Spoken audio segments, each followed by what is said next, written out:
Our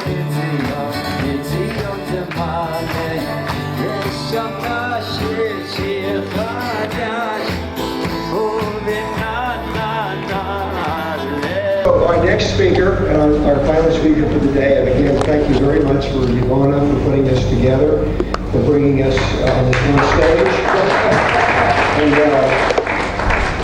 And we've been talking a lot about Noahides today because I need ben Noah.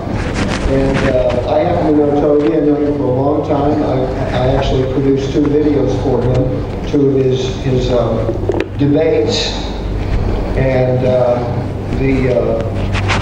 one of the reasons I've known Tovia for a long time, and but the funny thing that kept happening, I mean, if you know Tovia, you know his whole thrust is outreach Judaism, and of course this is to bring Jews back to Torah, and it's a big enough okay. And what surprised me when I got to know it is I thought that'd be some small task, but it's not. Come to America sometime, you know. So the main thing is that something surprising kept happening is I would be involved in venues, in lecturing on my material, and I would meet. It happens all the time. I would be meeting newly minted Noahides. These are non-Jews who have embraced the Shem HaMitzvot. They've embraced the God of Abraham, Isaac, and Yaakov, and they've rejected idolatry. And I would always, this happened so many times. I went up, there was a couple, they were in their 70s.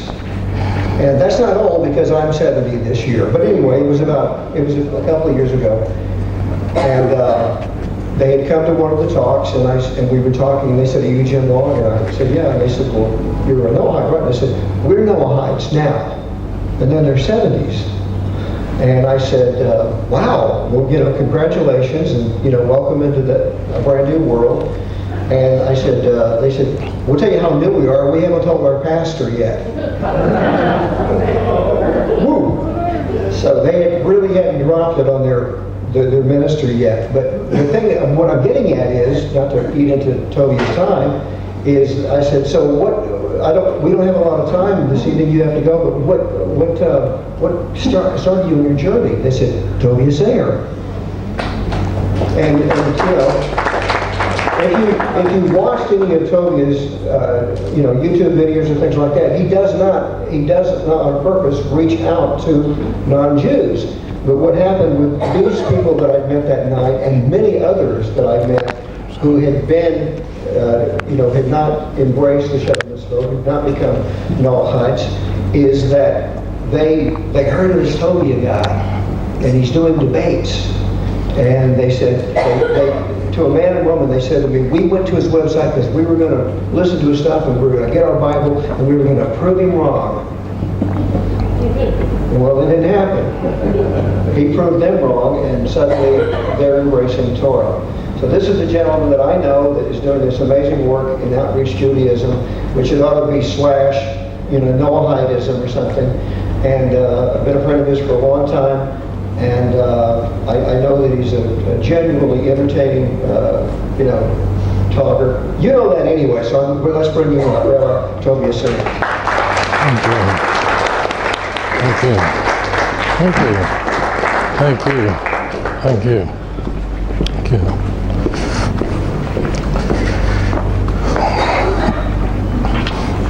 Wow. Chag Sameach. First, to get this part out of the way, it means so much to me to be here with so many friends, because today is not just any day, it's a special day, because today is my anniversary. Today is the 132nd day since my Aliyah.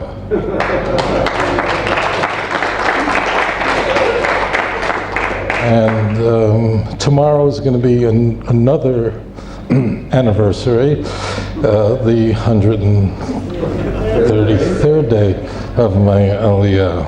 Every day is, I really, people ask me, how's it been, how's it? And it really has not, I feel like I'm dreaming. You know what I'm talking about, right? I feel like I'm dreaming. And when I received my Israeli passport in the mail last week, and I opened the front cover, unlike a typical American, I opened it and there was nothing there, because you open it like a sitter. It's so wonderful. So I went, oh yeah, I forgot the American. So I then opened it from the other direction. Yeah, and it says nationality Israeli. And since I received it, and I received it a little more than every single day, I open it and read those words and then put it back. Very, very special. The events that are unfolding before our eyes today is staggering. No one knows the numbers. Hundreds of thousands, maybe millions, we just don't know, of B'nai Noach, of people who are coming to the Jewish faith all over the world. It's an amazing thing. This never happened in history. There were always unique individuals like this, but to happen where they're flowing in with such numbers, it's really something completely shocking. And it's shocking because not only is it unprecedented, again, there were individuals in history, and of course, before the Torah was given, there were many individuals like this, but today now is the oddest time that people should be turning to the Jewish people, should be grabbing our shirt, saying we want to be close to you. Why is today the oddest day? Because we should be radioactive. After what happened 70 years ago, people should say, yeah, a Jew over there, let's go over here. There's Jews over here, let's just stay as far away from them as possible, because these are people that are good friends at the United Nations. Where would we be without the United Nations? Every day I say, thank God for the United Nations. Without the United Nations, we'd be... This is Jewish humor. Is this too complicated for this section? I'll slow it all down. But they're coming. They're coming. I want to, for a moment, even before we move on, to the term Noahide is an anachronism, and the term that's really quite unclear to most people what precisely is a Noahide. What does this mean? And it's not really, I don't think it's not my favorite word, because it doesn't, people are puzzled, what does it mean, and what is a Noahide, and is a Noahide sort of like a second class or a Judaism light? What is a Noahide? What does this all mean? So the Jewish people, and Rabbi Richmond spoke about this, the Jewish people are completely unique in that we are we're a nation, we're an Am, but we're also a people of faith. This doesn't exist with other religions. But with the Klal Yisrael, we are a nation, but there are people around the world who are saying, we believe in the God who you believe in. We bend our knee to the God who you worship. We cherish HaKadosh Baruch Hu, and HaKadosh Baruch Hu cherishes them. It's very strange. Tomorrow, mamish in 24 hours from now, there'll be tens of thousands of Christians who'll be marching right here in Yerushalayim. Despite what people think, they're not a monolithic group. They're all evangelical Christians. They all love Israel, and they do. They are almost all from a denomination or a thinking called a dispensationalist Christianity. It's not germane to this presentation of what that means. If you ask me, I'm going to do a Q&A part. I'll explain to you. So they all believe that the covenant that God made with the Jewish people is eternal and it cannot be done, and the land of Israel belongs to the people of Israel, and God has kept his promise and we have returned, and Genesis chapter 12 verse 3 stands like a rock, that those who bless Israel will be blessed, and those who curse Israel, chas v'chalila, will be cursed in your name. All the peoples of the earth, all the families of the earth will be blessed. They believe that, every one of them. However, there is some variance.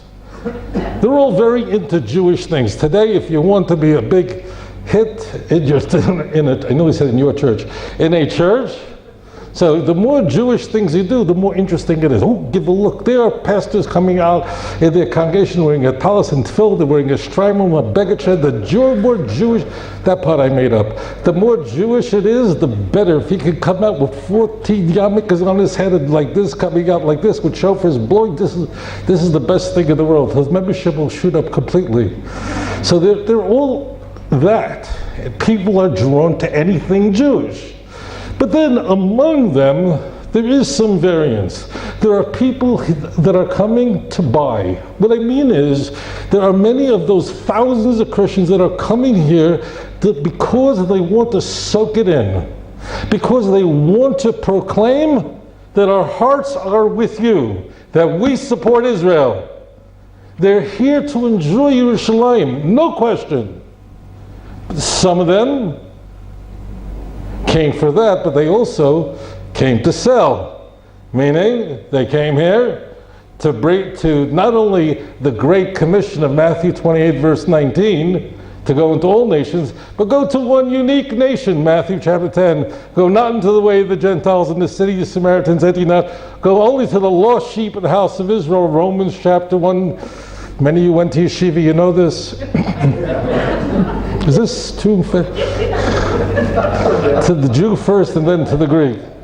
That means they're here to bring the gospel to the Jews. There are many of them. Not all of them, but it's not few either. And I want you to know that those people in particular, that last group, are movement. They're not going, what a pleasure that there are Noahides. This is the biggest joy in my life. I never had such a pleasant idea that there should be B'nai Noach, or there should be people who are choosing the Jewish faith. Why? Because virtually the entire so-called Noachide movement, almost all of them, are coming from former evangelical Christians. Who today are walking around saying, I'm a Ben Noach? Who do you think? They davened with Hillary Clinton in a high church Episcopalian church? You think Hillary is a chance that Chelsea? No, this is not going to come from there. And they're not former Hindus who used to pray to Hanuman, the monkey god. These are not, maybe a few, but not too many. And they're not, generally speaking, they're not coming from the Greek Orthodox Church or any of the Orthodox churches, and they're generally not coming from the Roman Catholic Church, from the Western Church, from the Latin Church. Almost all of them are coming from the evangelical, conservative, born-again Christians, and these are people who have studied the Christian religion. They were originally drawn to the Messianic movement from their other churches they came from, whether they were Baptists or charismatic churches like the Assemblies of God, and then he knows, give a look, there's a Messianic movement. They're doing things Jewish, they're doing things in Hebrew. This is the way Jesus would have done it. And they get involved in the Messianic movement, but it doesn't take them too long. They are spiritually sensitive enough to figure out that there's no theological difference between what the Baptists believe and what the Messianic movement believes. There's no difference really between what a charismatic church like the Assemblies of God believes and what a Messianic congregation in Philadelphia called Kenai Nahara, what they believe. Usually if the name of the congregation sounds a little too Jewish, you should double check. So if you have, if it's called, Beth Abraham, you can't be sure, right? But if it's Zygazund, it should be, take another look. It's depending, it's a scale. The more Jewish it is, probably this is not a good idea. I remember I used to go to Messianic conventions. I didn't go to daven, but I went there to just observe what was going on. And there's always a few characters who are wearing full Hasidic garb, full-blown Hasidic garb, right? And the shtreimel, the fur hat, the blood, and they're right there at a UMJC conference. They're right there. You can be, and then you start talking to them. They sound like a truck driver from Alabama. And what happened over here? Always, right? Those people are definitely not Jewish, right? I'm not making this up, right? Okay, good. So they're not so happy with the Noahide, and they say something, these Christians say something that has to be, of all the things that Christians say, this has to be one of the oddest, oh, that's ridiculous, no, that's not true, it's not one of the, no, the oddest thing is 1 Corinthians 11:24 and Luke 22:19, that you should eat the body and drink the blood of the Messiah. That's pretty much the nuttiest thing. But it's close to that. In that they say that the whole Noachide movement, the rabbis invented it. This is a rabbinic thing. There's no such thing. There never was such a thing. And the rabbis made up this whole thing. And if you've watched the pulse of this movement, you can tell they're always going, there's whole videos, the Noahides, and the rabbis made up Noahides, and so on. And it's really quite a shocking statement, because if there were no laws given to Adam Rishon, carried on through Noach, his son, Shem, Avram, if there were no laws prior to the giving of the Torah in the year 2448, what exactly did the people of Sodom do wrong? And when Abraham is a blessed memory in chapter 18, at the end of the chapter, is bargaining with God that perhaps there are 50 righteous people in Sodom, and it goes back and forth. What did he mean righteous? By what standard could you have been righteous if there were no Noahide laws, if they didn't exist? And then if there are 40, 45, 30, what would have made them? And what exactly did Cain do wrong? And when Klal Yisrael passed through Ammon and Moab, and they didn't come out to greet them with food and with drink, they didn't take care of the strangers, and for that, there's a few Pesukim devoted to them. What did they do wrong? They didn't have any. They weren't at Mount Sinai. If there were no mitzvos prior to the giving of the Torah at Mount Sinai, then they didn't do anything wrong. None of this makes any sense at all. What is going on? So it's very, very clear that there were mitzvos. Now, when we talk, you know this, but I'll say this for those who are not familiar. When we talk about Sheva Mitzvahs B'nai Noach, the seven laws, there are really 7 categories of laws, and those who observe them, because the God of Israel commanded it, these are the Chasidei Umas Olam. These are the Hasidim, these are the pious of the nations of the world. A person must say, no, I'm not stealing because it doesn't make sense to me. If you go to the store and you buy something, and when the cashier gives you change, and you see that in the change you're supposed to be getting back 20 shekels change, but you see there are 2 new bills and they were stuck together, and the cashier just didn't notice it, and you're about to walk away. And so before you do that, you go, whoa. Or you're in America and you walk there, you're going out of Walmart, oh, look at these 2 20s stuck together, she didn't realize it. So a person has to say, the God of Israel commanded me that I shouldn't take anything up early. And right away you go back to the cashier and give it back. Why? Because Hashem commanded me. That's why. Not because it makes sense to me. Then you've not fulfilled that commandment at all. It's a very special thing. And such a person has a chelik in Olam Haba. In fact, the Chasidei Umas Olam play a central role in the Messianic Age. The entire end of Sefer Zechariah, the book of Zechariah, is really devoted to the people, to the Umas Olam that come to the Jewish people. Zechariah chapter 8 10 Gentiles of different nations will grab the shirt of a Jew and say, take us with you, because now we know that God is with you. I had a Christian once say to me that, don't take the hem of a Jew, that's Jesus. But I said, you didn't look at the you, because in English, you can't tell if it's one or many, but Hebrew doesn't work exactly that way, and it's y'all. The Hebrew is y'all, imochem, is not one person. Nebuch, if a person reads scripture in English, let alone the wonderful King James Bible, well, then you might as well, you're in huge trouble. It's not that translations sort of lose the color. Translations are treason. They're a commentary at best. If you even try if you're reading a translation, at best you're kissing God through a towel.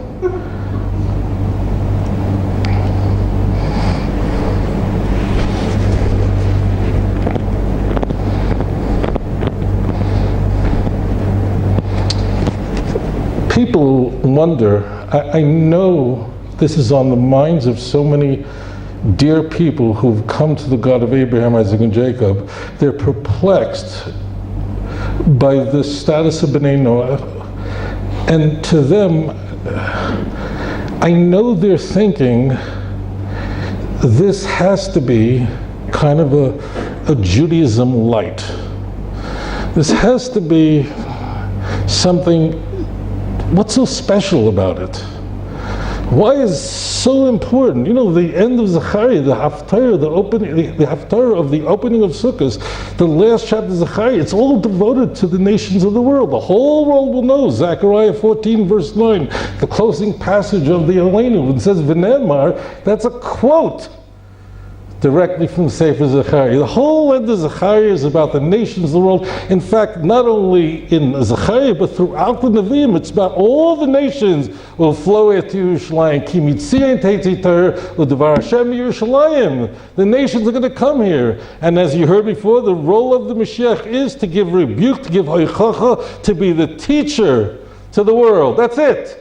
He's not a miracle man. He might do miracles. Never in Tanakh does it say Mashiach can do a miracle.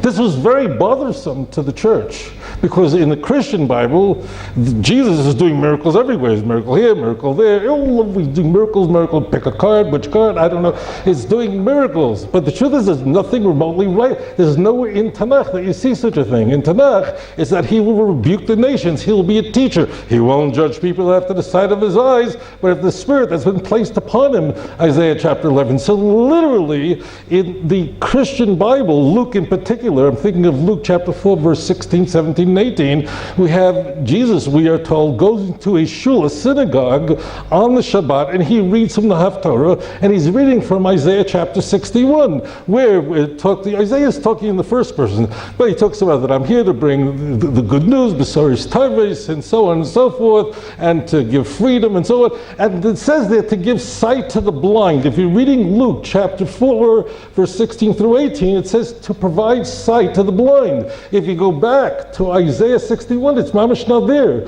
Luke interpolated that passage to make it look like the Messiah is supposed to be a healer. By the way, I'm not saying that the Mashiach will not do miracles. Maybe he will, but it's very clear Tanakh is not interested in it, and it's very clear that Luke is trying to line up Tanakh and interpolate the Jewish scriptures in order to make it look like that's a central feature of what the Messiah is supposed to do. I have heard Christians say to me that it's in the Septuagint. It is. People say to me, it's in the Septuagint. Jesus was reading from the Septuagint. Could you just plots? Could you imagine this? Listen to me. Even I'm not so the world is crazy. You're telling me that the Son of God, the second person of the Trinity, is going, you know, I know this is a Hebrew Bible, but do you have an English Greek translation rather? Like the Holy Spirit going, you know, I haven't written a book in 500 years since Malachi. It's been a while. My Hebrew's a little rusty. Let's go to Septuagint. I mean, how preposterous. If you look in the text of Luke 4, and look, there are people in this room that know very well, if I'm making any of this stuff up, they would know. They're laughing because this is really quite true. It literally says he went and read from the scroll. How do you play with my Bible?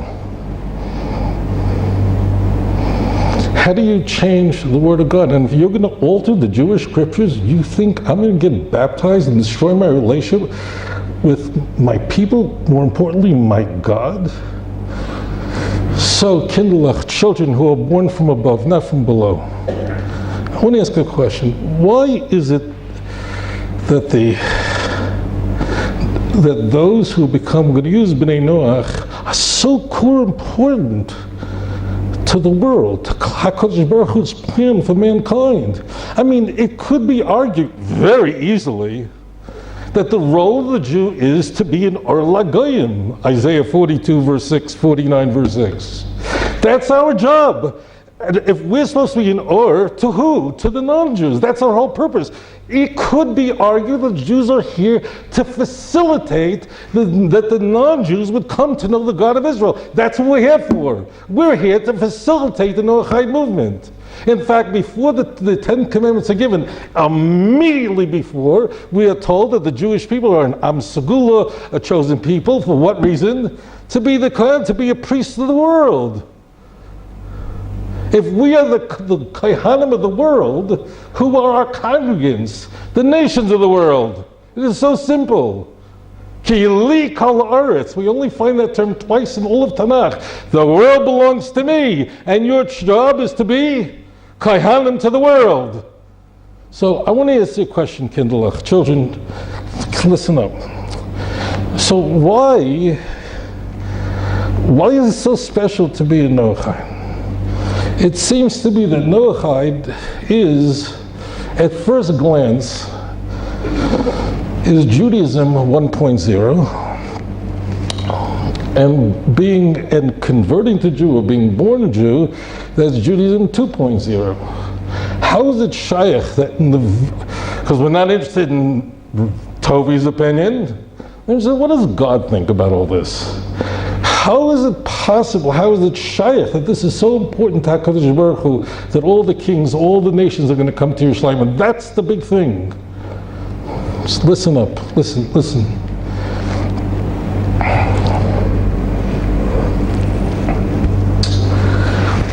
What is unique about these, let's say there are probably about 100 laws that fall under these seven categories. Hatzad hashava shebehem, what they all have in common is that they all logical. They're all rational laws. Meaning, if you're an employer and you have a business with a number of employees, it's very important to pay your employees on time. In fact, we are warned in Tanakh, it's one of the grave sins, and it can actually, that sin of not paying your employees on time could hold back Mashiach. It's a very dangerous business. Hungry, make sure your employees are paid on time. Don't say I don't have it today, I'll have it Monday. It's an Issa d'Oraisa to do that. Not allowed to. Listen up carefully. You see, the Ben Noach is the true Abraham personality. He has real free will.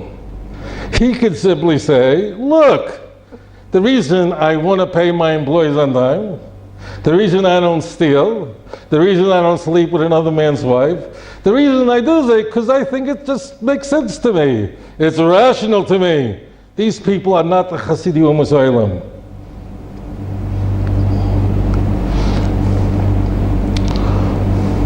Person has to say that it's from the HaKadosh Baruch Hu, the God of Israel. You have to do it next time you're paying back. You see, I was given $20 extra, give back. It's like, I'm doing this because HaKadosh Baruch Hu commanded me. The God of Israel commanded me. Mamish, you have Olam Haba from that. It's a tremendous, tremendous thing. But you have free will. When you perform that mitzvah, you can go either way. You can say, I'm just doing it because I'm a nice guy.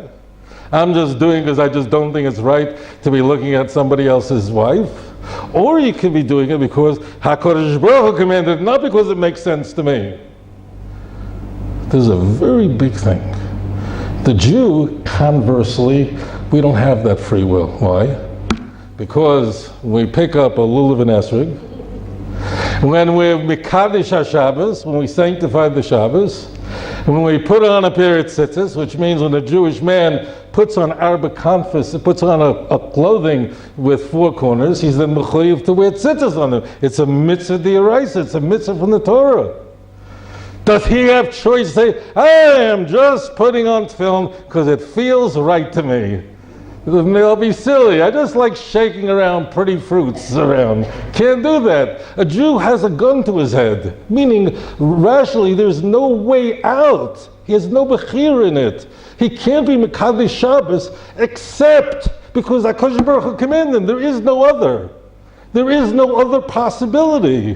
When a Jewish person is eating from a matzah on Pesach, which is a mitzvah min HaTorah, how do you interpret this? Only you can interpret it because the God of Israel commanded me. There is no other. However, you children of Abraham, Isaac, and Jacob, meaning you followers of Noah, you followers of these great prophets of blessed memory, you have real choice. You have real bechira. And you're here today probably because you chose the God of Israel over any other God. Welcome home.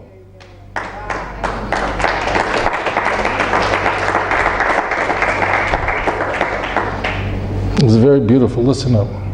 It's really very holy.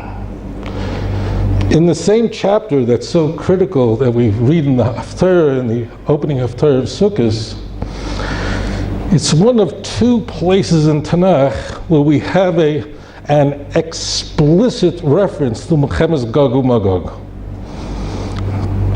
the end-time war that immediately precedes the coming of the Mashiach. We have the end of Zechariah described as vividly and very famously Ezekiel chapter 38 and 39. In fact, the term Gog comes, Milchemes Gog, Me'eretz Magog, is Ezekiel 38. It's a confederacy of nations that will come to attack Israel over Yerushalayim, and that confederacy will be led by none other than Paras, by Persia, by Iran. How odd.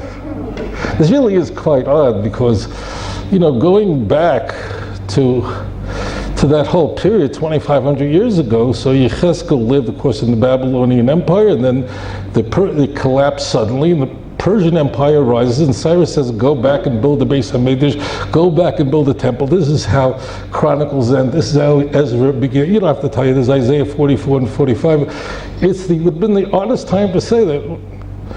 Oh, your arch enemies are going to be a country that shares no border with you. They have nothing to do with you, but they just want to destroy you. It's not like Syria might be a little upset about 500 square kilometers up in the north. They have nothing. What are their tightness? What is their interest? But they are the one right at the forefront of it. But the bigger question is, listen up, Kindlech. Why does the Navi refer to this group as Gog, this nation as Gog? It's a mudna name, Gog. What does Gog mean? Anybody? A Gog is a roof. Listen up. A Gog means a roof. Simple word. A roof is this. A roof. Why in a structure is the roof the most important thing? In fact, in any structure you would be in, if you had to choose between walls or just a roof, you would go with the roof. The roof is very important because the roof is something, it's made out of concrete, reinforced concrete, and it's really there to shelter you from all the elements and God knows what, and pouring rain and snow. The roof is critical, protects you the sun. People who trust in the roof, strong, hard roof that's built, that could be makabel tumah. That's mechubel lekarka. That's the roof. The roof means that I trust in a hard, strong roof that I could see, I could feel, I could touch, and it's really strong. Okay. Listen up. We're going very holy now. Who are they going to war against? Well, as it turns out, we're told this explicitly in Sefer Daniel. Sefer Daniel, so delicious. So Daniel chapter 7 tells us, outlines for us a theme we find frequently in Nevi'im, and that is that the four kingdoms that will precede the coming of the Mashiach in Daniel chapter 7. It's an ecstatic chapter. It may look scary when you first read it, but it really isn't at all. It's an 8 is wow. But anyways, chapter 7, so we're told about the four kingdoms that have Shlita over Klal Yisrael, have sovereignty over Klal Yisrael, over the nation of Israel, beginning with the lion, but it has wings and so on. The lion represents Babylon, the bear with the 3 ribs is Persia, and followed by the leopard with the 4 faces. That's obviously Greece, 4 faces because of the 4 kingdoms that emerged from the early death of Alexander the Great. And finally something that Daniel's going, what is that? 10 horns and a little horn, and Daniel knew this is horrible. The conversation is between Daniel and Gabriel, Daniel and an angel. At the end of the prophetic period, prophets are generally not speaking directly to God, but already going through an angel because it's being turned down. I'm not going to go into that, not germane to our program. The key is that when we're introduced to the Mashiach explicitly, we discover him in Daniel chapter 7, verse 13, and we are told, this is the vision of the 5th, the final kingdom, and this is the kingdom of HaKadosh Baruch Hu, that one will come like a son of man. It's all in Aramaic, and he will come with the clouds of heaven to who? To the Ancient of Days. I'm going down a little further because it's repeated over again, because Daniel is shattered by this last kingdom, and we are told, and he will come to those who are the holy ones. The Ancient of Days means God here, and he will come to the Kedushin, the holy people, the saintly people who are a nation who turn to him. He's coming with the clouds of heaven. Why is he coming with clouds of heaven? What does it mean? Some people go, he's coming on the clouds of heaven. There's some coloring books I've seen where they have a guy on clouds, like where's my cloud? No cloud, I can't go. I need clouds. And he's flying through the sky on clouds. Well, that's silly. What is a cloud? No cloud. No, I can't go anywhere. Where is the cloud? It's running late. So the Mashiach is not coming on clouds. But what do the clouds mean? What do those clouds always mean in Tanakh? They are the Ananei HaKavod, the clouds of glory. As you know from the opening Rashi on Masechta Sukkah, the tractate that deals with the Sukkah, that what is the ikar, what is the central part of the Sukkah? It's not the walls at all. In fact, there are very few laws that govern the walls. The ikar, the Sukkah is what? The roof. And what does the schach represent? The clouds of glory. And let me ask you a question. When our nation, we were passing through the wilderness for 40 years, a journey that would have only taken 11 days, 40 years. What led us through that journey as we were drinking water from a rock and food that fell out of heaven? The clouds of heaven, that's what protected us. So therefore we have a war with people who trust in the roof that you could see, feel, and touch, and they're coming to attack those people who are saying, you know what we trust in? The God of Israel. Do you know who we pray to? The God of Israel. Do you know who we bend our knee to? The God of Israel. And the Lord of hosts is his name. And therefore it's the people who trust in the roof versus those who trust in the clouds of heaven personified by Schach. You are among the nations that trust in the clouds of heaven and you rejected the roof? You're the ones who put your amunah in HaKadosh Baruch Hu, even though you couldn't see it. Remember, that's the whole definition of a Noahide. You had a way out of this whole thing. You could have said, it just makes sense to me. But no, you said, I am sticking with Klal Yisrael. I'm going to grab the hem of Klal Yisrael. I'm going to place my future, I'm going to place my security in the clouds of heaven. Then we have Zechariah chapter 14, verse 16, which tells us there that when this all happens, with all the nations, those who survive this, what will they celebrate with Klal Yisrael? What festival? Sukkot. Now we know why it's Sukkot, Kindlech. Sukkot is why? Because you trusted in the clouds. You trusted in what the Mashiach was coming from. You didn't trust in Gog and Magog. You didn't trust in Gog and any of that. And therefore, HaKadosh Baruch Hu was going to save you. We're living in an amazing time. I believe, it seems to me very clear, it's not that Mashiach is close. People are saying that. I think that it's here already. That means we are already in a process of Mashiach. I believe, this is just my view. I don't know. We're living in a time now that already it's here. It's happening. It's simply a process that is unfolding.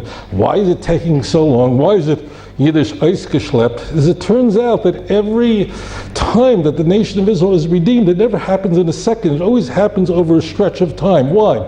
Because HaKadosh Baruch Hu wants people to do tshuva. There are many people here that didn't love Klal Yisrael 20 years ago. They didn't love Judaism so much a few years ago. But suddenly Hashem just kept putting light and light in your life, and suddenly He said, no. That's it. That's who I'm going to put my trust in. The clouds of heaven. I'm done with the roof. May we see the coming of the true Mashiach b'mheru yameinu quickly in our time. Chag Sameach, Modim L'Simcha. Thank you so much for joining me here today.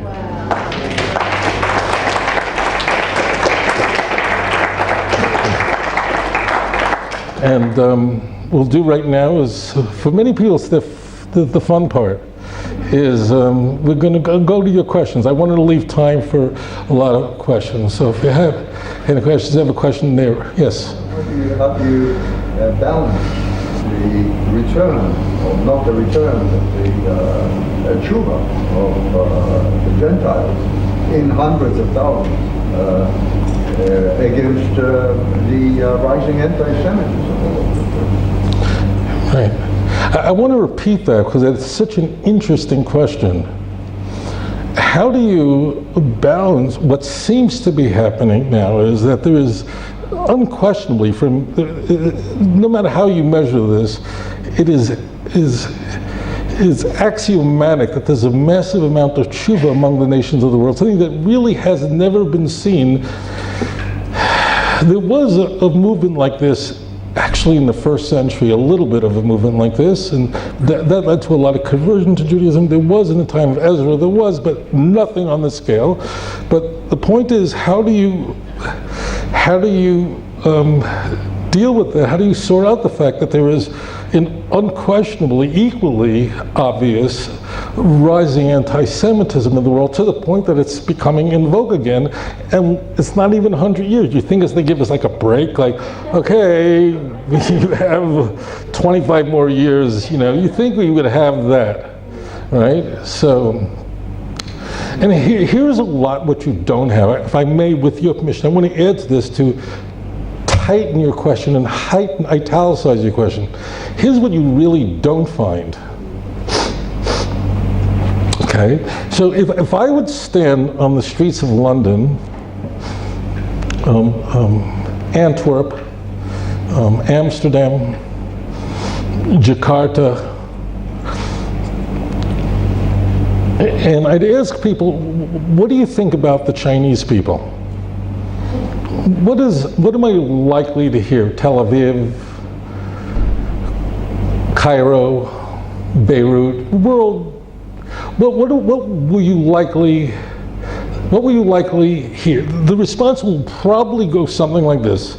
Now, when I say Chinese people, this is important because this is the most successful race in the world. Roughly 1 out of every 3 people in the world is Chinese. That's a very successful race. Not as successful as us, but. So this is not a people like, I'm asking you, what do you think about people from Luxembourg? I've never met, I'm not sure. What do you think about Eskimos? I haven't met an Eskimo in 20 years, I don't know. The Chinese, right? So what's the answer you're going to get? You almost surely will get, I don't know, I think they're okay. They see, right? They're okay. You'll get something of a parva answer. It's something going to be somewhere, 1 in 10, you're going to get an answer somewhere between 3 and 7.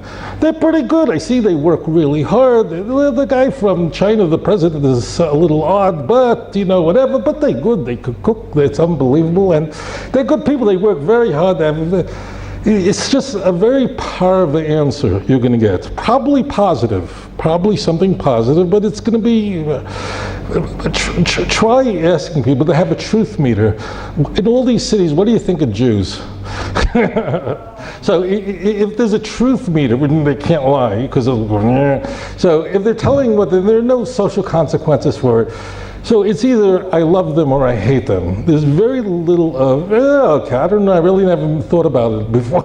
Everybody's thought about it. And if you're not sure, we're on the headlines of I remember being in Malaysia, in Kuala Lumpur, and they had on the news, but it was in English, because in Malaysia, there are more English speakers than there are in Indonesia. So there was an English-speaking news, evening news in Kuala Lumpur. And let me tell you, of it was all about, it had something to do with Israel. In Malaysia, like, what do they have to do on the other side of this huge continent? Anyways, so the answer is it's heightening. Free will can't be gone. Everybody has to have Bechira Chavshi. But it's just, what is happening is that both sides are taking sides. But it's all about either you love Israel and you want to be a part of that, or you hate Israel and you want it destroyed. So what we're living is the time, as we come close to Mashiach, is exactly that. You have those are the people of the Gog and you have the people of the Sukkah. What about people in the middle? There are no people in the middle. That answers your question. Thank you. Any questions? Really, and if you're a Christian, get out. No, I'm kidding, I'm joking, that was not true. If you're a Christian, thank you for being here. Please, I won't be offended at all if you have any question at all. Yes, sir. In Acts 15, the apostles came together and they obviously had a meeting and they discussed and they gave certain rules that they had to go out to the Gentiles, that they will serve no other God and they will stop warring and, obviously all the stuff and not eat blood and all that type of stuff. Now that lines up a lot in line with the Noahide laws. It doesn't really, if you understand being a Christian, okay, I've got no problem with it, okay. Coming back, the problem, I understand Christianity is a perverse religion because it annuls the Torah totally. Okay, coming back and saying Yeshua says very clearly, I did not come to remove the Torah but to fulfill. I'm just going back from our understanding, okay? Matthew 5:17. I'm not criticizing at all, I'm just trying to get a point across, okay? Then Yeshua clearly makes a point, and throughout the entire New Testament is 85% Torah. The rest is just, if you understand Torah, you understand the Old Testament. It's 85% of it's Torah. He never once contradicted the Torah, unless you go to the Greek translations like the King James and the NIV. If you go and study the Scriptures Bibles, you go study the complete Jewish Bibles, which is David Stern, you will see that, and the Messianic and the Hebrew text that has now been found. And Yeshua never once contradicted the Torah. Actually, it is the Greek translators that contradicted the Torah, and that really took the Christianity away from Jews. Now in the end times, what we are finding, and this is something because I've been through all of them, okay, studying the 12 or 20 years. What I'm finding is that in my walk with the Lord, is that the Father is taking us back to the ways of God. Matthew 6:33, seek first my ways and my kingdom, and all things shall be added. And if the Father, Yeshua, kept on pointing to one thing, kept on pointing to Hashem, and he kept on pointing to the Father at times. He says, I'm just opening the door, the gateway to the Father. I'm just leading you to the Father, because the Father is the intrinsic one of all things. He's the kingdom, he's the key to everything. So what's your question? My question is, okay, Christians coming in, now starting to follow the Noahide laws, going back to the ways of old, start following Leviticus 23, start following what the eternal laws of God. Start following the Torah the way God commanded it. Is that wrong in your eyes? If that is what God is asking us, and that is, I believe, the Spirit raising up as the end time, the same way the apostles did 2,000 years ago. Is that wrong? Because indirectly we are actually doing the Noahide laws, exactly as you are. Really great question, thank you. And thank you for having the courage to come here and asking that question. Very important. Well, let me frame what's your first name? My name is Dennis. Dennis. The question Dennis is asking, and I'm going to use the passages that you were citing in particular, because I think they're very valuable. Thank God that you're here today. So Dennis cited Acts chapter 15, a very important chapter in the Christian Bible. We don't know who wrote it, but whoever wrote the book of Luke definitely wrote the book of Acts. If you're not sure, read the first 5 verses of both of them and you'll be absolutely certain of this. But in Acts 15, we encounter the first ecumenical council of the church, meaning the founders of the church gather together and everybody's there. Peter, Paul, not Mary. They're all there. And they really are dealing with a very important question. So I want the people in the audience to understand what the context is. I don't want this to be taken out of context at all. And where they're coming to is the Jerusalem church. They're not going to Rome, they're coming to Jerusalem. James presiding over the Jerusalem church. And they're dealing with a very specific question. And it's important for you to know, or else you have no idea what he's asking. The question was regarding Gentiles, meaning former pagans. Pagans, you know what that word means. The word pagan actually doesn't come from any word that has anything to do with idolatry. Pagan is an old Latin word which refers to people who lived in the suburbs. Didn't come from the city, but that word came to mean people who were idol worshippers. And then had become Christians. And these are among the earliest Christians. And the question became this: when a person who is a pagan among the nations of the world, when they become Christians, do they have to become circumcised? Do they have to keep the laws of the Jews? And the answer, and it's important to the book of Acts to explain that everybody here is on the same page, it's very critical. The answer is they only have to keep, I'm going to insist, this is not in the text, but I'm going to say this, and no Christian would disagree with it, they only have to keep the 7 Noahide laws. They don't list all 7, but he's quite right. You can't eat, no idolatry, no eating from an animal that's been strangled, and so on and so forth. But they don't have to convert to Judaism in order to become Christian. This is really a legitimate question they're asking, because they saw Christianity, a word that's, well, Christian is only used 3 times in the New Testament, but it's not used really in a good way, in a positive way. But we're going to use that word because it's conventional, it's convenient. But at this very early stage, that is not the type of word that's being used.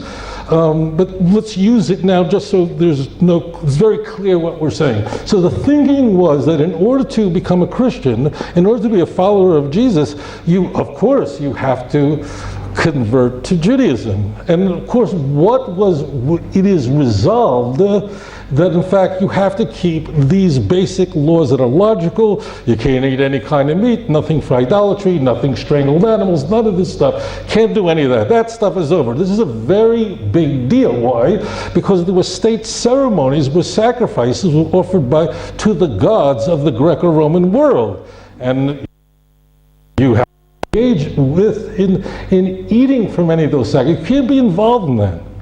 And I agree with you on that completely. That was certainly the thinking then. And that's why, from a Jewish point of view, the person who really shattered it all was not necessarily the author of the book of Matthew. And I would posit to you that Christians don't gain their theology. They gain their spirituality from the Gospels. They know the stories in the Gospels because it moves them. But doctrines come from the letters of Paul, predominantly. They're not getting doctrines from Matthew, Mark, and Luke, and John. It is Paul. It is the book of Romans, the constitution of the New Testament, the book of Galatians, the Magna Carta of the New Testament. That's where they're getting their theology. Well, as it turns out, Paul really destroyed it all. That means Jesus wasn't the Messiah then either. Make no mistake about it. But Paul was responsible for this. Explicitly in 1 Corinthians chapter 8, a question is brought to Paul. What was the question? The question is exactly this point. That means now 1 Corinthians is written by Paul, and it is an indisputed letter. No question he wrote it. And they're coming to him with a big question. And the question is, we have meat here that was offered to idols. Imagine. We have a carbon that was mamish offered to Zeus, offered to Mars, to Apollo, to Jupiter. Are we allowed to eat from this? This is 100% also. It is forbidden to a non-Jew to eat from such meat. A non-Jew does not have to eat that way, has shechita. Only a Jew has to do that. There are many B'nai Noach who eat kosher, they're not mechuyev to, they're not obligated to. And what is Paul's answer? Everybody knows the answer. He said, you don't really consider these gods, and they're gods. And essentially, I'm summarizing this relatively short chapter. You can go and eat it. Eza chutzpah. What right did Paul have to do that? And therefore, what right did Paul have to elevate the deity of Jesus? Why did he give us a Carmen Christi, a book, a text coming from another indisputed book? I'm not going to the pastoral epistles like Timothy and so on, which are highly questionable whether Paul wrote or not. But this, I don't want to get into it, it's not germane. But the Carmen Christi, what is the Carmen Christi? Anybody? No yeshiva, nothing. Okay. All right, it's Philippians chapter 2, verse 6 through 11. And there, Jesus, because he humbled himself and he didn't take what did not belong, he didn't grab. The Greek is harpagmos. He didn't take, it's a very important, he didn't take what belonged to him. Therefore, God exalted him and lifted him up and raised him up. And all of the glory that is given to God in Isaiah 45 is given to Jesus. And now Jesus is becoming deity. Now he will keep, we can go to the book of John and into the prologue and higher. And then, of course, we can make our way to Nicaea, where the church inflicts upon itself a wound from which it never recovered. So I would posit to you, my dear brother, that as it turns out in the Christian Bible, there aren't many verses where Jesus says, don't keep the law. And you're quite right, in the Sermon on the Mount, we'll find this in none of the other Gospels. Think not that I've come to take away the law. I didn't come to break law, but to fulfill it. And anyone who changes one jot to the law will be considered least in the kingdom of heaven, unless your righteousness exceeds that of the Pharisees. That means the Pharisees, that's Orthodox Jews. That's the gold standard. So I want to say this to you. Paul brought avodah zarah to the world. He shattered what was inside the Christian Bible, because I am not saying to you there's nothing in the New Testament that is valuable. But anything true in the New Testament isn't new. And anything new in the New Testament isn't true. And therefore, it's important that, yes, we can look. I don't want to do it because I think it's not fair. I could, if I wanted to, go to Mark 7. I don't want to do it with you and go, well, it seems that it says literally there that it's not what comes into your mouth that defiles you, what goes out of your mouth that defiles you. But then the text continues saying, making all foods unclean. I happen to think that's a later interpolation. So I'm not, you see, so I don't, this is the point is, this is what I want to do with you, Stephen, right? Stephen? Dennis. I don't, and what you see I'm doing here is, instead of taking you out of context, I do provide the context, and I don't want to set up a straw man and topple it. That would be silly. So I do agree that Christianity began as it is a heresy of Judaism. You can be absolutely sure the idea that we find in the Gospels, that you're supposed to eat the body of Mashiach and you're supposed to drink his blood, is horrendous. It is ritual cannibalism, and every person who loves Hashem should run, not walk away from it. And when Paul says in 1 Corinthians 15, verse 3, that Jesus rose on the third day, according to the scripture, guess what? There is no such scripture. It does not exist. He's making up verses that are just simply not there. It says that nowhere in the Jewish scriptures. And don't bother me with Hosea chapter 6. Hosea chapter 6 is referring to Ephraim, has nothing to do with the Messiah. And therefore, my friend, as I said, Christianity and other religions have borrowed many ideas from Judaism, and I grant to you that the earliest Christians would have not known what the doctrine of the Trinity was. It did require councils to gather together, Christians fighting over this. But when the Emperor of Rome in 312 at the Moldavian Bridge defeats his enemy, and he attributes his battle, his success, to the God of the Christians, and converts to Christianity, and then allows Christianity to be a legal rather than an illicit religion. And then ultimately Christianity will become a preferred religion by the time we come to the end of the 4th century and we meet our last emperor that presides both over the East and the West. I'm talking about no one less than Theodosius. By then, half of the empire was Christian, and only 2 religions were illicit, Christianity and Judaism. That was it. So I want to say this to you. Our problem is not with what we share in common. As it turns out, we can open up many holy books, and you'll find many Jewish ideas in the holy books. And they saw a good thing and they took it. That's fine. Our problem is, where is eating the body of Mashiach and drinking his blood? And where does it say anywhere that if you believe that Messiah died for your sins, you'll be saved, and if you don't believe it, you'll be damned? Mark 16:16. It says it nowhere. And therefore I beg every person who believes in Christianity, first, I want to ask this of you. If anything I said that offended you here today, I I ask you for forgiveness, because I'm just speaking from my heart to yours, okay? But I'm not going to lie to you. I don't see you as a low Gentile, a guy, he's this. You are created b'tselem Elokim. Inside of you there's a neshama, it's a chelek mimal mamash. You have a soul inside you. You're created b'tselem Elokim. The dog you have at home, gorgeous, but not tselem Elokim. I know your dog, you love your dog, but not tselem Elokim. He's programmed that way. That's it, it's programmed to be loyal to you. But you have two parts to you.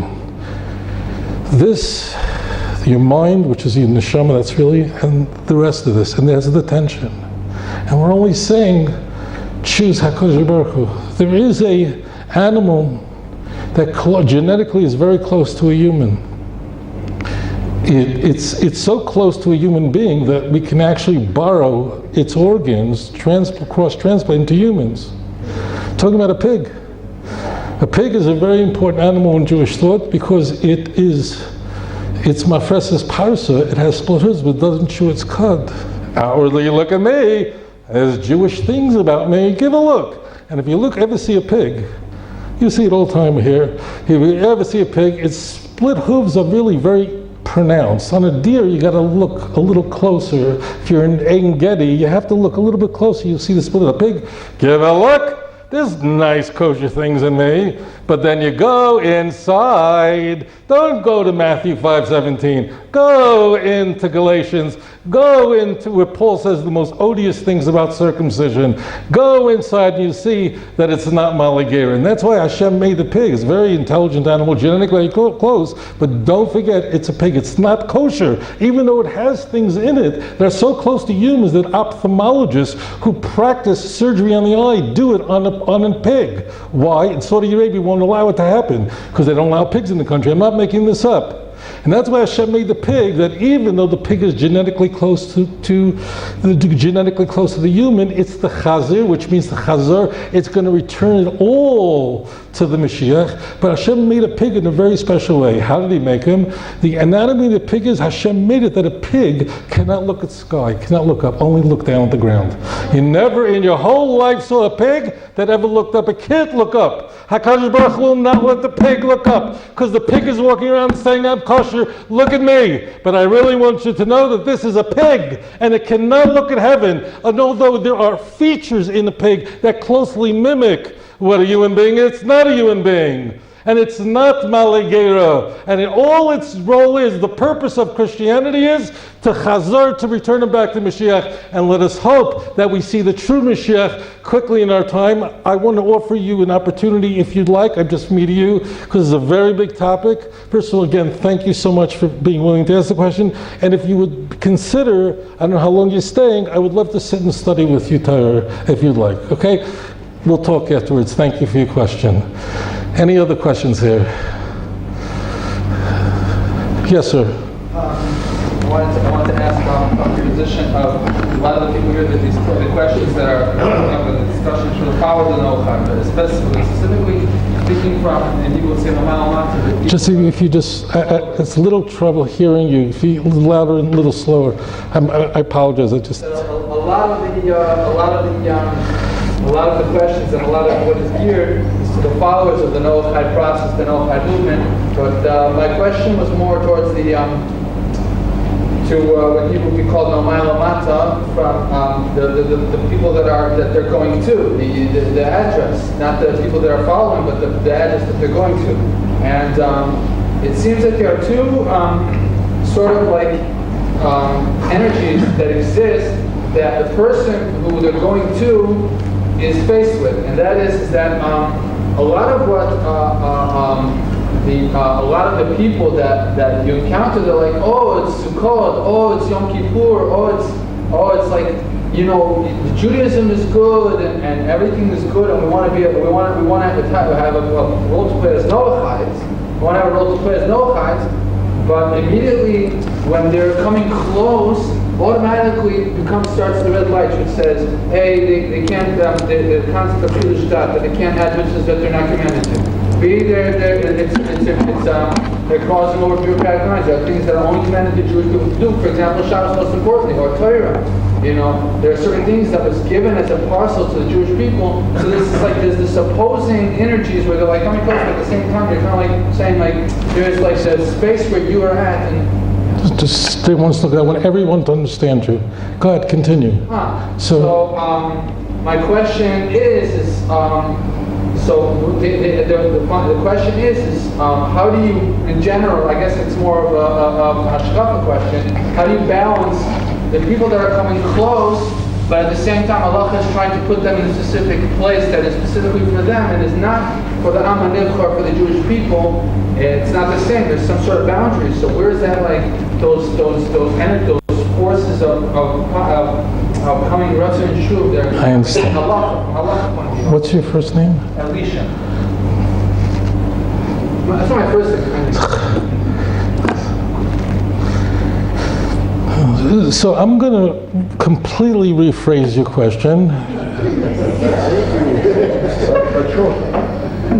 And so, because you're asking a very, really a simple, meaning it's a very clear answer, and I just want to tighten up because I think I know exactly what you're asking.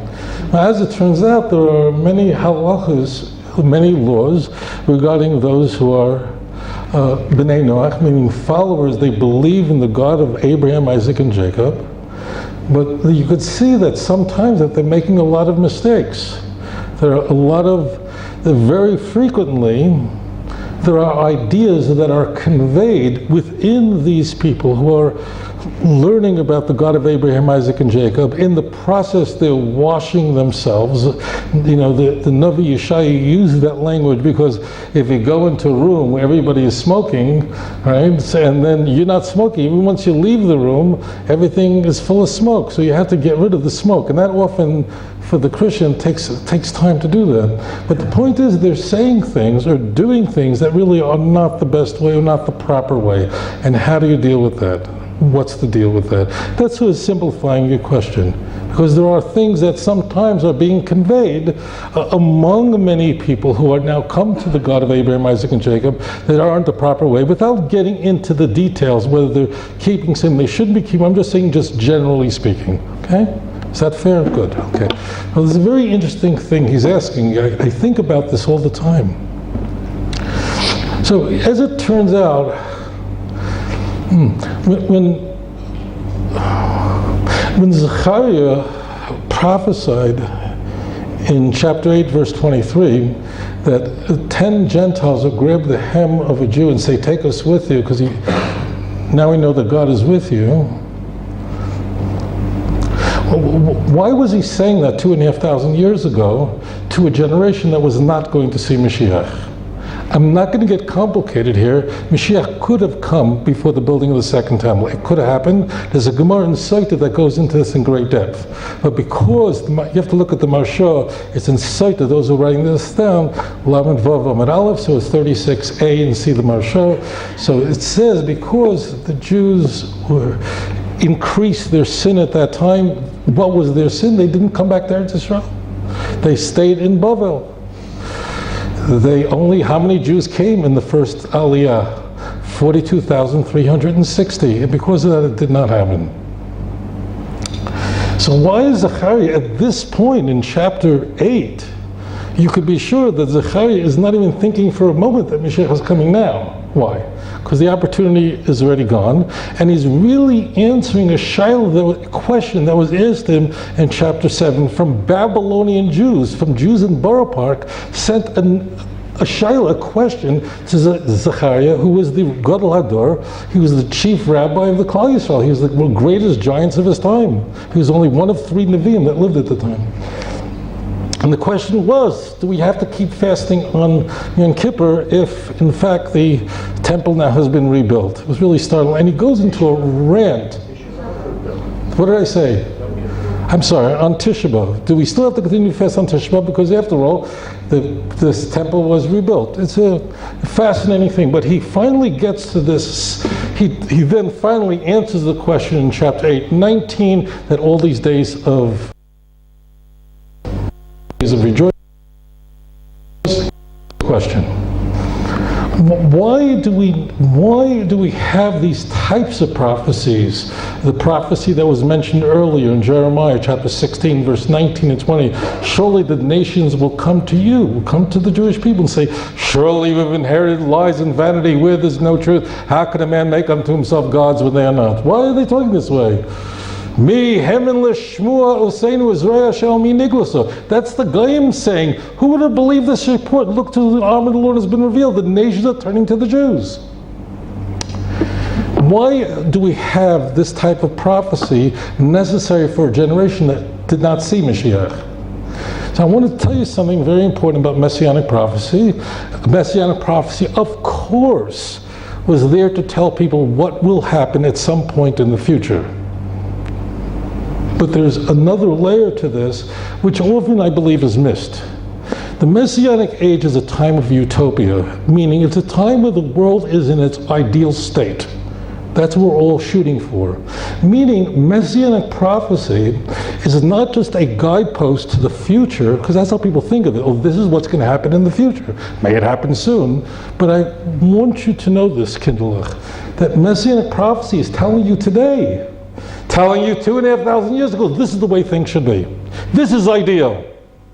This prophecy is telling us that those who are among the nations of the world that want to understand Torah and how they should live their lives should not go to other people of the nations of the world, should not be going to Bnei Noach. This is a big mistake, a huge mistake, and again, to huge trouble.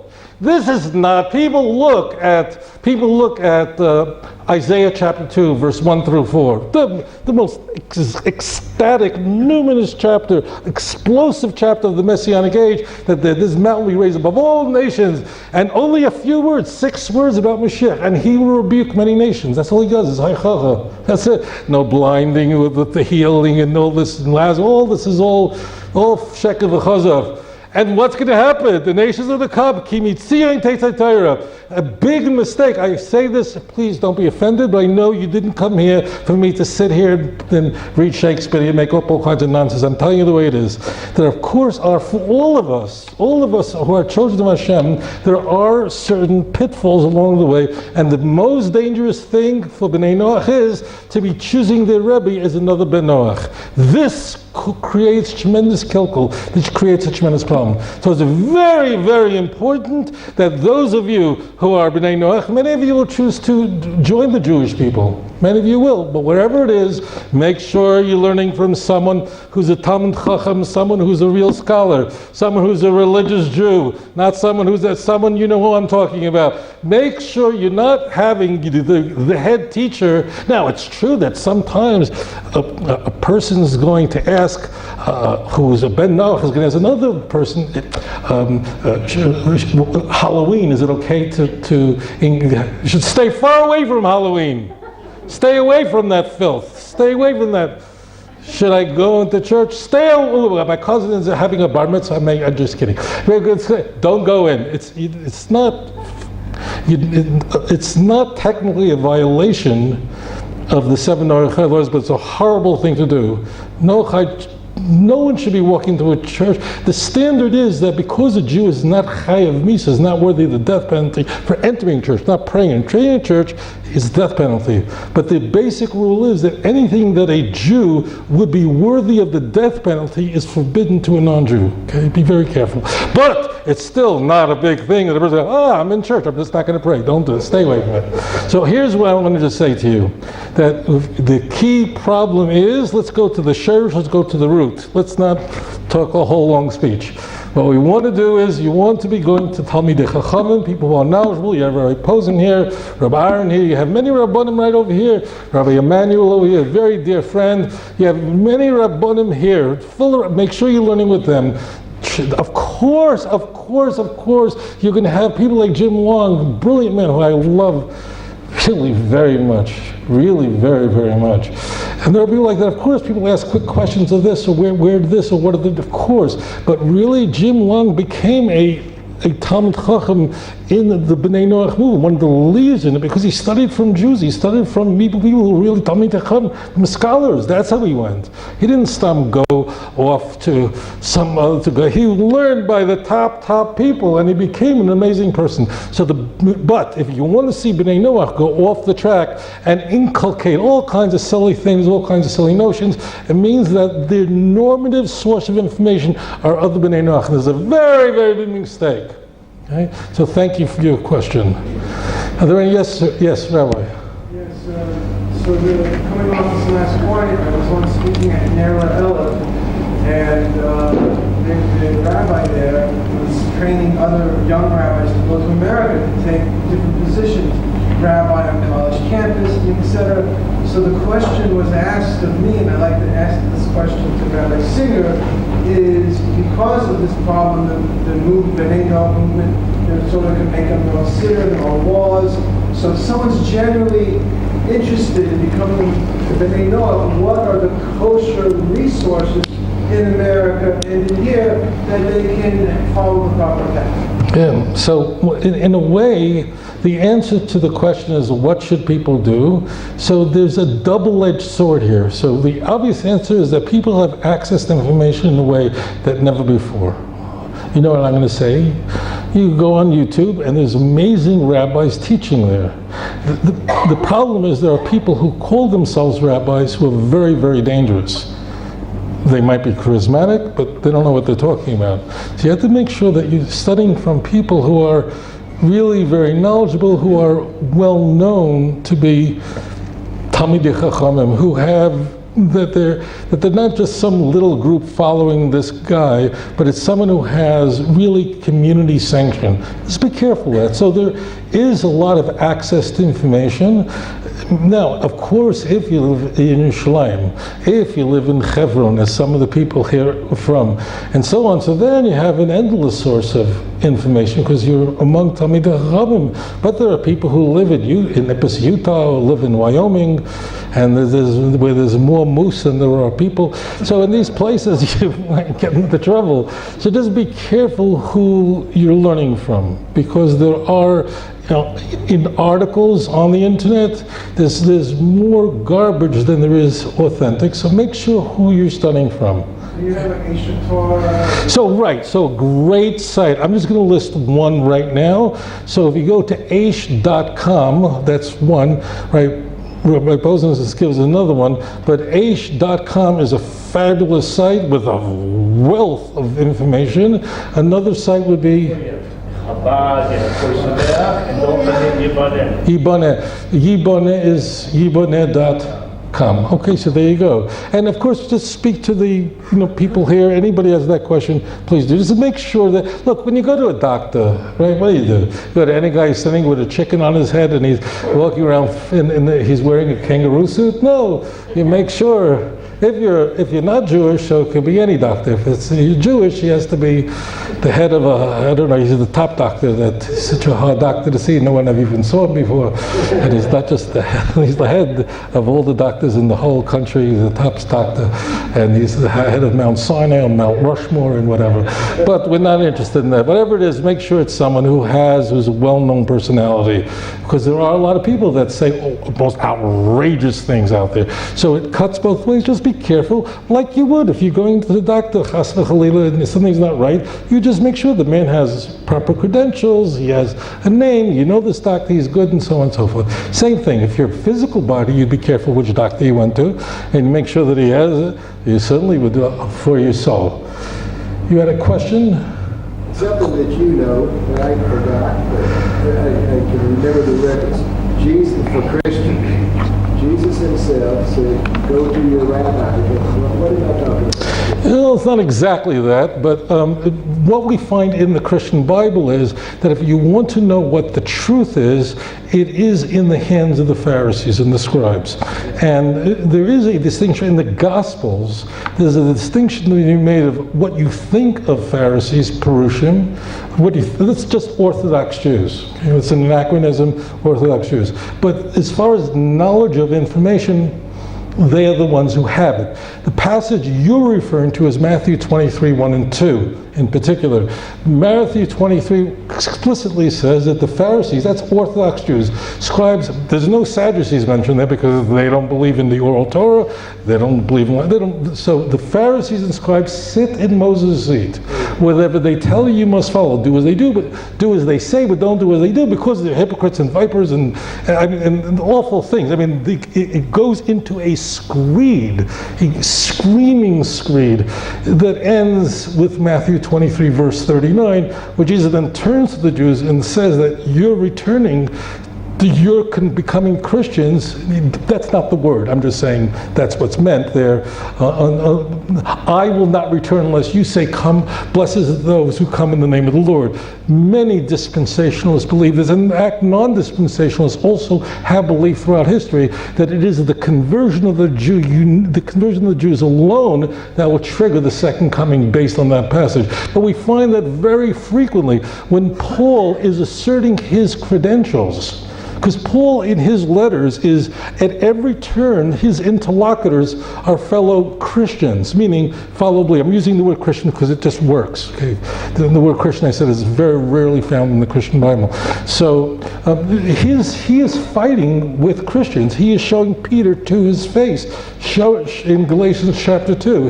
In Galatians chapter 3, he's going to folks who lived in Asia Minor and going, who bewitched you, O Galatians? Meaning, who came? He set up all these churches, and they believe you have to keep the law. And he's going, who filled your head with all this? And then 3 is the most important chapter of Galatians in terms of, but it's loaded with stuff that's beyond the scope of your question. The key is that whenever Paul wants to assert his CV, meaning that my Christology is correct, and he wants to show you that who he's from, what my credentials are, he doesn't say I'm a Sadducee. He says I'm a Pharisee. And not any Pharisee, but I'm a Pharisee of Pharisees, zealous for the law. The 2 sections he would look at is Galatians chapter 1 and Philippians chapter 3. So he is it is no matter what you think of the Jews, but their knowledge, they are right. When it comes to knowledge, they are right. They may have been blinded. 2 Corinthians chapter 4, 3 and 4, they may be a veil over their eyes, but the knowledge is of the Jews. When the Samaritan woman in the book of John asked Jesus, tell me, where is this holy mountain? Is it in Gerizim, as my father says, or in Jerusalem? So people always call, Jesus said salvation is of the Jews, and they think it means because Jesus was a Jew and he died. That's not the context. That's ripped out of context completely. The context is, if you want to know, go to the Jews. The content, and he tells this Samaritan woman, it's follow the Jews on this one. Gerizim is not the holy place.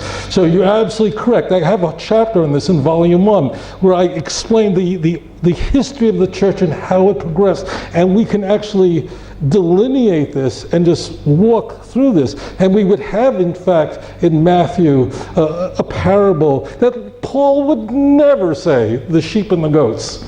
Where it has nothing to do with you've died for your sins or anything. It just has to do with if you're a good person, you go to heaven. If you're not a good person, you go to hell, and don't think you're going to say my name and that's going to save you. That would be a very early kind of text. That's something that very early Christians would have said. Paul will never use that kind of parable because Paul is all about Romans chapter 1.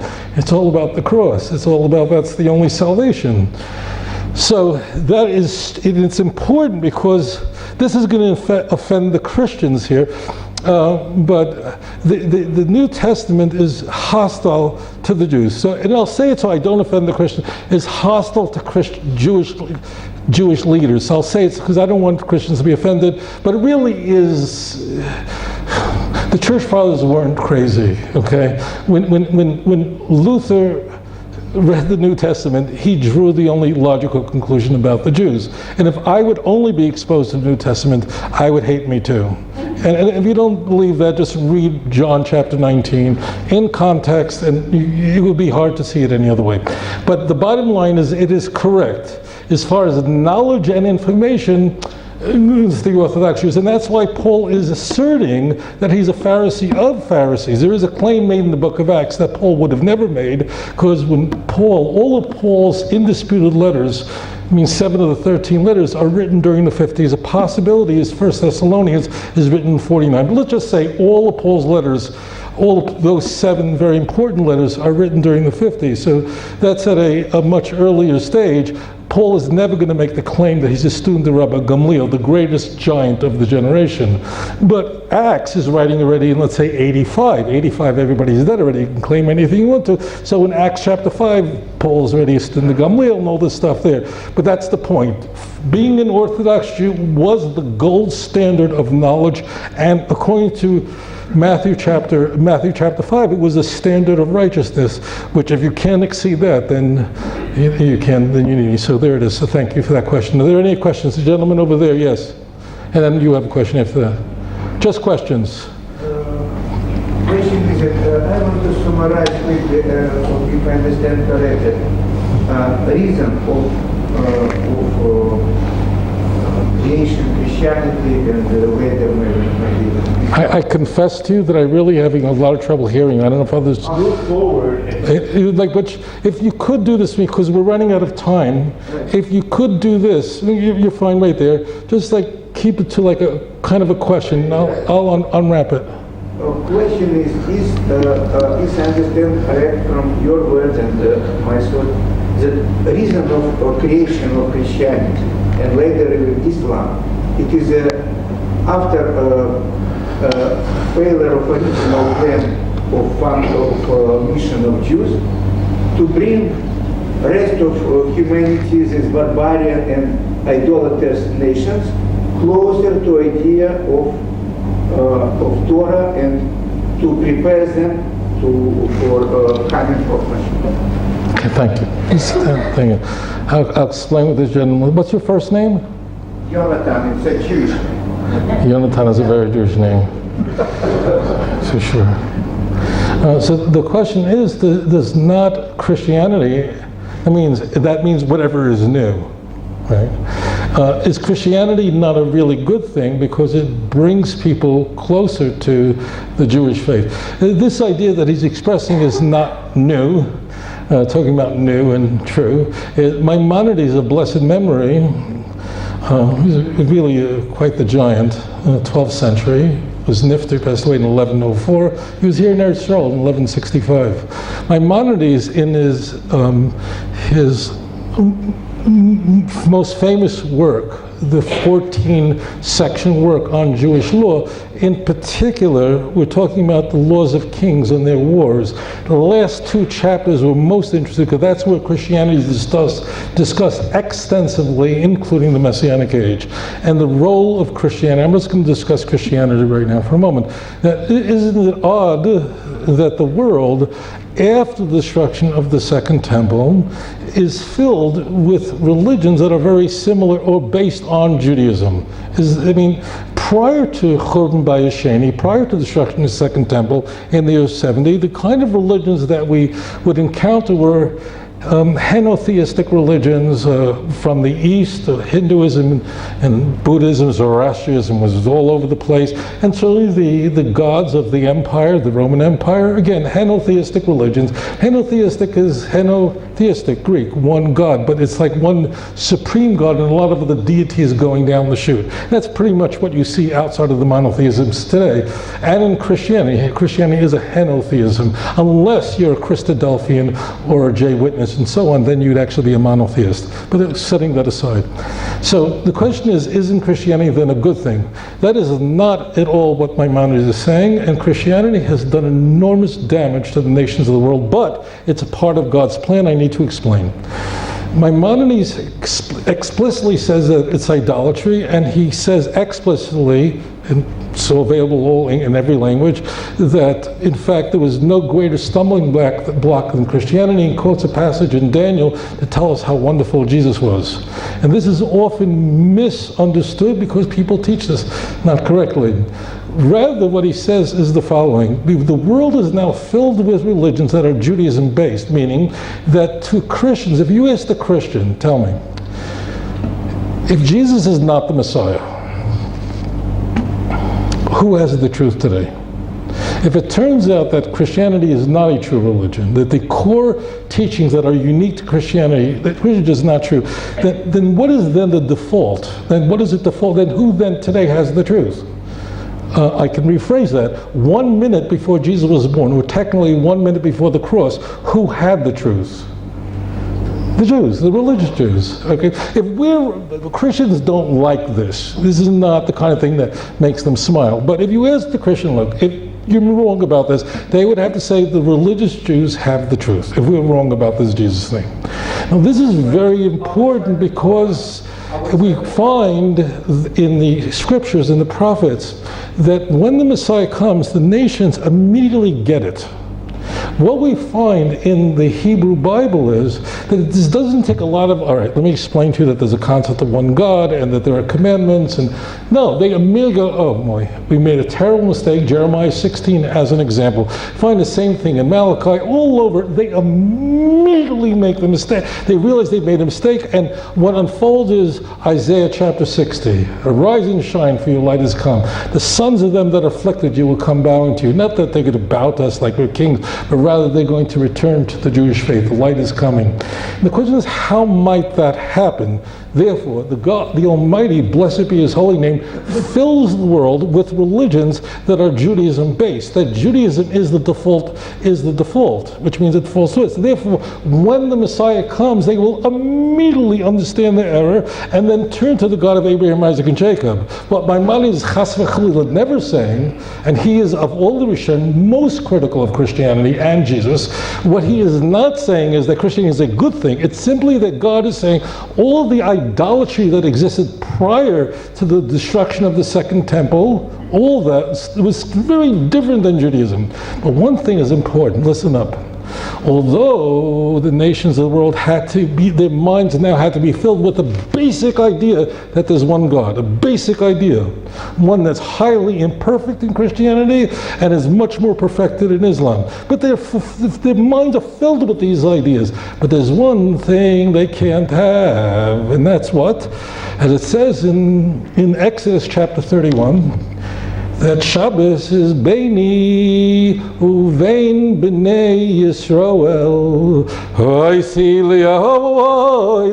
That Shabbos, the laws of Shabbos, the keeping of Shabbos is only between God and Israel. So what does he do? It's an amazing thing. People don't even see it. He goes to Christianity. Okay, you're going Sunday. Islam, you're going Friday. Shabbos is just for the Jew. How foolish. Hashem turned over the world. That means there's no, if you ask a Christian, why do you go to church on Sunday? Now, there are always been Sabbatean movements in the church that have been crying, let's get it back to Saturday, and they've always been regarded as most extreme heretics and cults. For what? Just saying it's supposed to be on Saturday instead of Sunday? But this is like, if you want to start a go to war, that's how you do it. So the church is just saying it's Sunday, Sunday, Sunday. And Shabbos is just for the Jews. And what do we Jews do? Never comes Shabbos. The chas v'chalila, a Jew opens up the Wall Street Journal. Well, you idiot. Hashem went and changed the whole world, turned over the whole world, so that Shabbos is the only view, and you're going looking at the daily news. And you're a silly person. So listen, Shabbos is a beautiful thing. It's eternal, it's forever, it'll never be broken. I don't care what Paul says, I don't care what's preached at any pulpit. And please God that we should see the coming of the true Mashiach quickly in our time. Thank you for that question. Do we have time? I just didn't ask, do we have time for another question or not? I don't want. One more, last question. Yes. It talks to a lot of Noahides. That's all right. I can't hear her. I talk to a lot of Noahides on Facebook. They love Jews. They want to do Sukkot. They want to do all these things. But it's really hard. They're very isolated. And so a lot of them, it's sort of a hot potato, is they think it's easy if they become reformed. And so I said something and then I got kicked out. Got kicked out of what? Of the group. And A Noahide group? I can't say. A Noahide group? It's William's group. All right, I'm sorry I asked that question. What is your question for me? I want to know, well, is it okay for them? I mean, they're going to be reformed. Now they'll be Jews. Right. And then I feel bad for them. So- You know, they're mixed up. So let me answer your question. Thank you. There are many people who attend Reformed temples who believe in God 100% and think the Torah is from God. There are people like that. It's not a lot. But the movement itself is utterly heretical. Now, what happens is today you have the young boys and girls who are coming out of Nifty, who are coming out of the Green Family Camp near Waco, Texas, and they're just great kids. They don't know it. Their minds are just filled with this at Hebrew Union. It's very easy to talk to them. It wasn't like the old guys, Abraham Geiger. But the Reform movement today, now there are individuals who go and they don't even know what the movement believes. In fact, I would say to you that if I walk the streets of Jerusalem and just ask people who are seemingly knowledgeable people, what does change that? If I waited at a Reformed temple, there are not many of them in this country, but I asked people who identify as Reformed Jews, what does the Reform movement believe that is unique? Not that you don't believe in this. What do you believe that makes you... Don't tell me that you're for diversity and LGBTQ, because the liberal Catholics also believe it. What is unique? People have a very hard time even answering that question. But as it turns out, the Reform movement was literally born in sin. It was hatched for a purpose. It was part of the Enlightenment and was the result of a horrendous war in Germany that lasted 30 years. And its purpose was, in the 19th century, utterly rejected the coming of Mashiach, extracted the coming of the Messiah from its Hebrew Union prayer book, removed every concept of the resurrection. That in Hebrew Union College they teach that the Torah Chas v'Chalila was not written by God, and Moses probably didn't exist, and there were multiple authors, and Daniel's a forgery that was written during the Chag. I'm going to say more of this. So although they are acting superficially, they're Hanukkah candles. But you ask them, don't have to ask me, do you really believe that this miracle described as that the candle lasted for 8 days? They go, nah, it never happened. Try it yourself, believe me. Ask them, why do you have organs in your synagogues? Trust me, they're going to tell you we got it because that's what the churches did. So the Reform movement, it really, even though it is filled with many people who just don't know any better, it means be kind to them, don't attack them, please. Because this generation, they don't know anything. But the movement really is one that's designed to go and destroy Torah. It's an opponent. It's not just they're mistaken or misapprehended and they're on the wrong derech. The whole purpose of it is to destroy Torah, and that's why there's nothing left of 19th century Reform Jews. They're all gone. They're all gone today, unless somebody became a Baal Tshuva. But please, be very careful. I don't want any of you going over to a Reform Jew, Reform rabbi, and saying something that they don't know any better today. In fact, if we are, I'll say this to you, my dear brothers and sisters, if Klal Yisrael is held accountable, it's because what religious Jews are doing or not doing enough of. Because we're the ones who have the education, and we need to care more and to do more and to strengthen ourselves, and bechazik ourselves, and prepare the world. Forget them. But no better. No. Not that against them, or they're the opposition or the enemy. Forget it. They know nothing. The young Reform, the boys and girls coming out of the Reform movement today are just kids who, this is what they know is nifty. They know they've lost, and they know they're assimilating, they're gone. This is not like it used to be in the early 20th century. In the 19th century, really, we were at war on the streets. So the answer is stay far away. It's better to go to McDonald's than to go into a Reform temple. Okay, this is very, very important. It's very, very dangerous. It's very dangerous. But please, don't go over to Reform and say, oh, you're this and that. They mamish don't know any better. And there are Yechidim who go to Reform temples who really they're really fully informed. They just don't know any of this. One other nakud I want to say, because I'm saying this publicly, there are a few, I know of 4 Reform rabbis in America that are fully Orthodox Jews and believe everything. And they feel that they have a job or role to do. This is their view. And their view is that they can accomplish more in the Reform movement. They themselves keep all halach and believe it. They believe counter-missionary everything top to bottom. But their cheshbon is that I can accomplish more in the Reform movement trying to get it back to Orthodox Judaism than I could accomplish. That's their cheshbon between them and God. I've had my conversations with them. They're dear friends. I'm not going to sit here and talk about that. But at least this is a very unusual thing. That's a weird thing, but I don't want anyone to misunderstand. I want everything to be on the table so we all understand. To all of you, my sweet brothers and sisters, let it be that soon we're going to see the coming of the true Mashiach, B'mheira B'yameinu. Thank you, Rabbi Tovia Singer. Yiboneh, thank you so much for making so much so possible for so many. Thank you.